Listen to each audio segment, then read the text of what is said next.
Hello everyone, आप सब कैसे हैं। मैं उम्मीद करता हूं कि बहुत अच्छे होंगे और अपनी पढ़ाई को बहुत अच्छे से कर रहे होंगे। मैं Akash Kumar Bhadana ICT virtual classroom में आपका बहुत बहुत स्वागत करता हूं मेरे प्यारे बच्चों। जैसा आपको पता है मेरे प्यारे बच्चों, बेसिकली हमारी आपका 12th क्लास और 12th क्लास में हम लोग देख रहे हैं हिस्ट्री, और हिस्ट्री में चला लेसन नंबर 7, और लेसन नंबर 7 में यानी 7 में हम देख रहे हैं एक साम्राज्य की कहानी। और ये साम्राज्य है आपका विजयनगर, यानी कि एक साम्राज्य की कहानी पढ़ रहे हैं।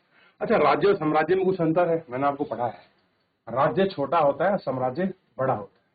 किसमें? एरिया के प्रोस्पेक्ट से। क्लियर है? तो हमने एक राज्य की राजधानी आपका विजयनगर को पढ़ रहे थे। किसकी राजधानी थी? मदुरई। क्लियर है? इतना हम देख रहे थे। तो हमने विजयनगर के शहरों को पढ़ा, उसके बारे में कहा था ये आपका कृष्णा नदी के उत्तर में फैला हुआ है, तुंगभद्रा नदी है, हम्पी है। इन सारी जगहों पर ये हमको अच्छे से देखने के लिए मिलता है। इसको हमने अच्छे से देख लिया कि कहां कहां पर ये है। क्लियर है? ध्यान रहेगा इतना। ठीक, यहां तो समझ आ गया था। राय और नायक कौन थे, सुल्तान कौन थे, ये हमने देखा कि भैया हरि और भूखा क्या करते थे, अपने आप को राय बताते थे कि हम क्या है, हम लोग राय हैं। ये लोग अपने आप को राय को ज्यादा कहलवाना अपने आप को पसंद करते थे, या जो उनका संबोधन था वो राय था। क्लियर है? ये हमने देख लिया। इतना हमने पढ़ा। कर्नाटक जो आपका साम्राज्य है उसको हमने देख लिया। और साथ ही साथ आप देखिए उस समय का आपका तंजावुर का बृहदेश्वर मंदिर का गोपुरम, गोपुरम मतलब प्रवेश द्वार। देखिए मंदिर तो अंदर है, लेकिन मंदिर के बाहर जो प्रवेश करने का गेट होता है उसको कहा गया है आपका गोपुरम। गोपुरम कहाँ है? दक्षिण भारत में मंदिरों के प्रवेश द्वार को संस्कृत में गोपुरम कहा गया है, वहां की भाषा। चोल शासन काल में ये बहुत बने हैं। कहाँ बने हैं? चोल शासन काल। क्लियर है? ध्यान रहेगा इतना। आगे बढ़ जाए। इनका क्षेत्र देख लिया, शासक और व्यापारियों को हमने देख लिया। ठीक है, एक बार देखिए, शासक और व्यापारी।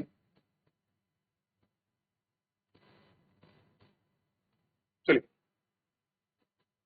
अब हम लोग थोड़ा सा विजयनगर साम्राज्य और उसकी स्थिति को थोड़ा सा पढ़ रहे हैं और आपका देखेंगे। यहां तक हो गया। विजयनगर साम्राज्य में राज्य अपने चरमोस काल पर तथा पतन कब था? 1336 में इसकी स्थापना होती है और 1565 में यह आपका बुरी तरह से क्षतिग्रस्त हो जाता है। क्लियर है? इतना हम लोग इसमें देख चुके थे, इतनी हम लोग अपना बात कर चुके थे, और जहां तक हम इसमें देख लिए थे क्या स्थिति थी, कैसे कैसे बीजापुर शासक और उसके पास के जो आपके शासक थे इनको हमने देख लिया। क्लियर है? आगे बढ़े। अब हम आगे बढ़ते हैं, और यहाँ आगे बढ़ने से पहले हम लोग शुरू करते हैं इनको देख। क्लियर है? चलिए, पहले की तरह ही इस काल में विजयनगर शासक के साथ साथ ही अन्य दक्कन सुल्तान के शासकों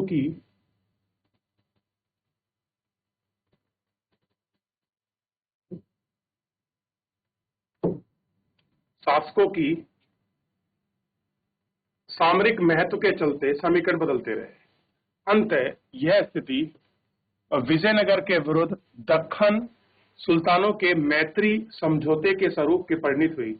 1565 में विजयनगर की सेना प्रधानमंत्री राम राय के नेतृत्व में राक्षसी तालंडी यानी कि तालीकोटा के नाम जाना जाता है। 1565 में क्या हुआ? विजयनगर के आपके प्रधान सेनापति जिनका नाम था राम राय, और एक आपका युद्ध हुआ जिसे हम कहते हैं तालीकोटा के नाम से जाना जाता है। युद्ध में उत्तरी ओर जहां बीजापुर, अहमदनगर और गोलकुंडा की संयुक्त सेना द्वारा वहां करारी शिकस्त मिली, तो किसने कब्जाया? बीजापुर, अहमदनगर और गोलकुंडा जो है ये विजयनगर के ही पार्ट को तोड़ ले गए।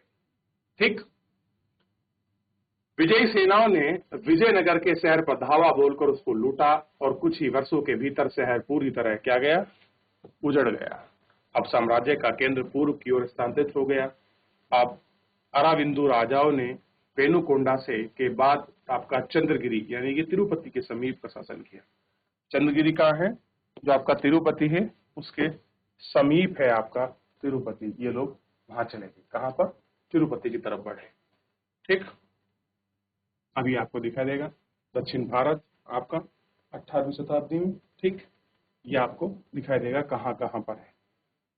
हालांकि विजयनगर शासक के ध्वंस के लिए सुल्तानों की सेनाएं उत्तरदायी थी, फिर भी सुल्तानों और राय के संबंध में धार्मिक विभिन्नता होने पर हमेशा अपरिहार्य रूप से ही सद्भावपूर्ण नहीं रहते। उदाहरण के लिए कृष्णदेव राय ने सुल्तानों की सत्ता को कई बार दावेदारी का समर्थन किया और यमन राज्य की स्थापना करने वाला विरुद्ध धारण में गौरव महसूस किया। इस प्रकार बीजापुर के सुल्तानों ने कृष्णदेव राय की मृत्यु के पश्चात विजयनगर के उत्तराधिकारी का विवाद को सुलझाने के लिए हस्तक्षेप किया। कृष्णदेव राय मर गए, अब उनकी मृत्यु हो गई, अब विवाद हो गया कि कौन आपका राजा बनेगा। उसको सुलझाने के लिए जब दूसरा व्यक्ति हस्तक्षेप करता है तो वास्तव में विजयनगर शासक और सल्तनत ने दोनों ही एक दूसरे के द्वारा स्थापित को निश्चित करने की इच्छुक थी। राम राय की जोखिम भरी नीति थी कि इसके अनुसार उसके एक सुल्तान को एक दूसरे के विरुद्ध वहां करने की कोशिश ने, किंतु सुल्तान एक हो गए। पहले क्या नियम था कि मैं सबको बीजापुर को, अहमदाबाद को, गोलकुंडा को क्या कर दूंगा, एक दूसरे के सामने खड़ा कर दूंगा, लेकिन नीति फेल हुई और वो सारे एक साथ हो गए और एक साथ होने की वजह से क्या हुआ, ये अकेला पड़ गया और इसका निर्णायक रणनीति आपकी फेल हो गई। क्लियर है? जिसकी वजह से ये जो खामी आ जाना है ये आपका भुगतना पड़ा। क्लियर है? अब इसके बाद पढ़ते हैं राय और नायक। साम्राज्य में ध्यान दीजिए, साम्राज्य में शक्ति का प्रयोग करने वाले में आपके सेना प्रमुख थे जो आपका समांतर किलों पर नियंत्रण रखते थे, जिनके पास सशक्त सामर्थ्य थे। वे मुख्य तौर पर शासकों के एक दूसरे के साथ आपका भ्रमणशील रहते थे। कई बार बसने के लिए उपजाऊ भूमि की तलाश में किसानों का साथ देते थे। इनमें से इनको प्रमुख को नायक कहते थे। क्या था? उपजाऊ भूमि की जो आपका तलाश करते थे, जो उनमें प्रमुख किसान थे, उनको कहते थे नायक, जो आपको किसानों का साथ। ठीक, ये आमतौर पर तेलुगु या कन्नड़ भाषा बोलते थे। कौन सी बोलते थे? तेलुगु या कन्नड़। कई नायकों ने विजयनगर के शासकों की प्रभुत्ता के आगे आपके समर्पण किया, पर ये अक्सर विद्रोह कर देते थे। इन्हें सैनिक कार्रवाई के माध्यम से ही वश में किया जाता था, यानी कि ऐसे नहीं थे कि एकदम फ्री छोड़ दिया जाएगा इनको। इस सैनिक कार्रवाई के माध्यम से ही आपके क्या रहते थे? कंट्रोल में रहते थे। ठीक, अब है अमर नायक। पिंडाली में विजयनगर साम्राज्य की एक प्रमुख राजनीतिक खोज थी। ऐसा प्रतीत होता है कि इस प्रणाली के दायित्व ने दिल्ली की सल्तनत पर इक्ता प्रणाली से लागू किया। क्या प्रणाली लागू की? इक्ता। कहाँ थी इक्ता? दिल्ली में। अब मैं आपसे पूछता हूँ, इक्ता प्रणाली को शुरू करने वाला कौन सा आपका शासक था? मुझे बताइए, इक्ता प्रणाली को किसने शुरू किया?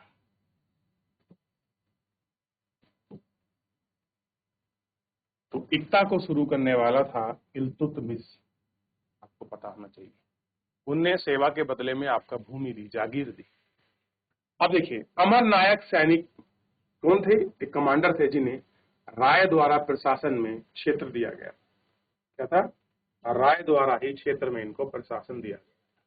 वे किसानों, शिल्पकारों, व्यापारियों से भू राजस्व तथा अन्य कर वसूलते थे और वे राजस्व के कुछ भाग को आपका व्यक्तिगत उपयोग तथा घोड़ों तथा हथियारों के द्वारा निर्धारित दल रखकर अपने पास रख लेते थे। वे विजयनगर शासकों को एक आपका प्रभावी सैनिक शक्ति देते थे और सहायक होते थे। उनकी मृत्यु से उन्हें पूरे दक्षिणी प्रायद्वीप में अपने नियंत्रण में था और राजस्व का कुछ हिस्सा मंदिरों तथा सिंचाई के संसाधन में रखने के लिए खर्च किया जाता था। कैसे हो, कहाँ पर खर्च हो, यह सारी चीजें आपका दिखाई जाती थी और देखते थे। क्लियर है? देखिए एक बार,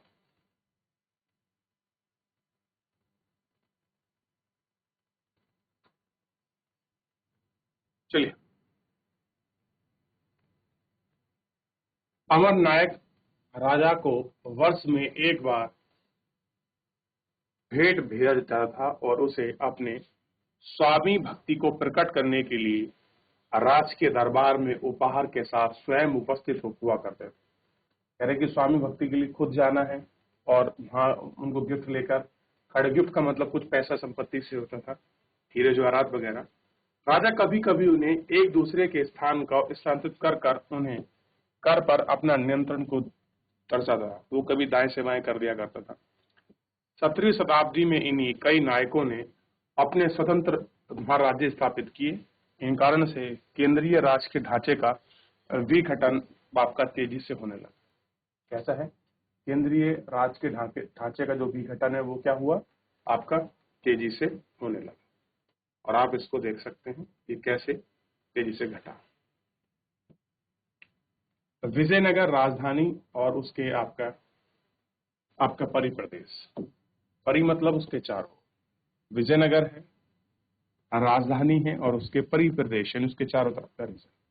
सबसे पहले विजयनगर को देखिए, यह है तुंगभद्रा नदी, ये है हम्पी और ये है उसका सेंटर भाग, केंद्र भाग। कृष्णा नदी कहां गई? उत्तर में कृष्णा होनी चाहिए। चलिए फिलहाल इसको ये देखिए,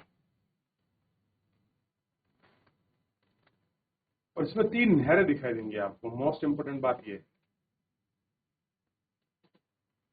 जिन पर किलेबंदी की गई। चलिए आगे बढ़ रहे हैं। अब देखिए, हम उस समय के सबसे प्रसिद्ध शहरों में से एक विजयनगर की ओर रुख करते हैं, जहां अधिकांश राजधानियां इस तरह से थी कि विशिष्ट भौगोलिक रूपरेखा तथा स्थापत्य कला में अभिलक्षित थी। कैसे थे? उसी प्रकार में अभिलक्षित थी। विशाल फैला हुआ शहर। अब देखिए, सबसे पहले जल संपदा। विजयनगर की भौगोलिक स्थिति के विषय में सबसे चौंकाने वाला तथ्य है तुंगभद्रा नदी द्वारा यह निर्मित एक प्राकृतिक कुंड है। कैसा है? यह एक प्राकृतिक कुंड है। यह नदी उत्तर पूर्व दिशा में बहती है। कैसे बहती है? उत्तर पूर्व दिशा में। आसपास का भूदृश्य रमणीय ग्रेनाइट की पहाड़ियों से परिपूर्ण है। जहां बहती है और ग्रेनाइट की पहाड़ियां हैं, उनसे निकलती है, जो शहर के चारों ओर आपका राजधानी का निर्माण करने से प्रतीत होती है। इन पहाड़ियों में कई आपका जालधार आकर मिलती हैं। लगभग सभी धाराओं के साथ बांधकर अलग अलग आकार में हौज बनते हैं, क्योंकि प्रायद्वीप में सबसे शुष्क क्षेत्र में से एक है।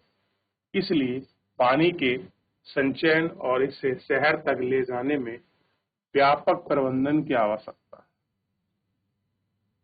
है। ऐसे में सबसे महत्वपूर्ण हौज एक निर्माण 15वीं शताब्दी के आरंभिक वर्षों में हुआ, जिसे आज आपके कमलापुरम जलाशय कहा जाता है।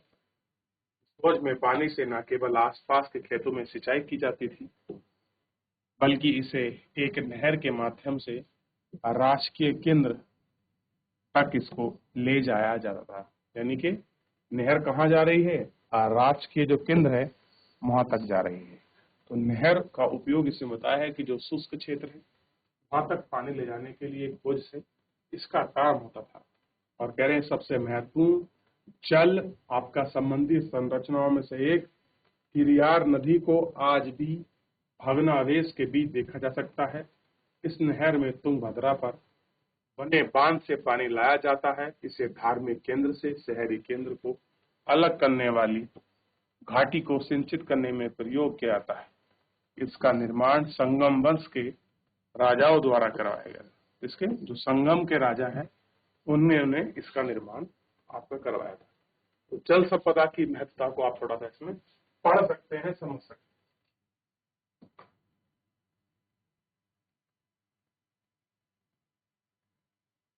अब मुझे बताइए, अगर किलेबंदी है या आप कह सकते हैं नदियों का जाल अच्छा है, तो उस शासकों ने एग्रीकल्चर अच्छा होता होगा भाई। अगर कहीं पे नहर प्रबंधन है, जल अच्छी प्रणाली है, तो वहां पर सोचने वाली बात है क्या है कि वहां पर उत्पादन अच्छा होगा। उत्पादन अच्छा होगा तो राजा जो है, जो बादशाह है, जो शासक है, उसको टैक्स कलेक्शन अच्छा मिलेगा। कैसा मिलेगा, जो टैक्स कलेक्शन है वो उसको अच्छा मिलेगा। और यही वजह है कि वहां लोगों ने, मतलब वहां के शासकों ने आपका तुंगभद्रा नदी पर बांध बनाकर क्या किया है, नहरों का निर्माण किया है, ताकि आपका असिंचित और शुष्क क्षेत्र को क्या कर सके, हम आपका आपका सिंचित बना सके।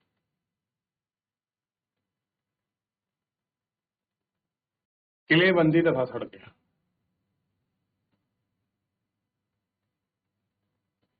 इससे पहले हम शहर के विभिन्न भागों का गहन परीक्षण करें, हम उन विशाल किलेबंदी की दीवार पर एक नजर डालते हैं। विशाल का मतलब बड़ी, किलेबंदी मतलब दीवारें बनाई गई थी किले नुमा उस पर, जिन्हें घेरा गया था। 15वीं शताब्दी में फारस के शासक ने कालीकट यानी कि कोझिकोड भेजा गया था दूत अब्दुल रज्जाक।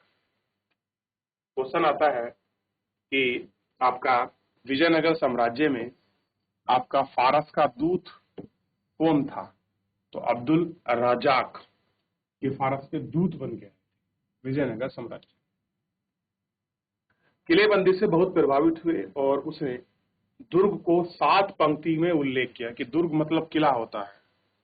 उन्हें 7 पंक्ति में उल्लेख किया। इसमें न केवल वह शहर को बल्कि कृषि में प्रयुक्त उसके आसपास के क्षेत्र और जंगलों को भी घेरा गया था। सबसे बाहरी दीवार शहरों के चारों ओर बनी पहाड़ियों के आसपास को जोड़ती थी। कैसी थी? शहर है और बाहर बनी दीवार उसको जोड़ती थी। यह विशाल राजगीर संरचना थोड़ी सी आपका सरुंडाकार थी। गहरे या जोड़ने के लिए किसी वस्तु का निर्माण का प्रयोग नहीं किया जा सकता। पत्थर के टुकड़े आपका अनाकार थे, जिसके कारण से विभिन्न स्थानों पर टिके रहते थे। दीवार के अंदर का भाग मिट्टी एवं मलबे के मिश्रण से बना था।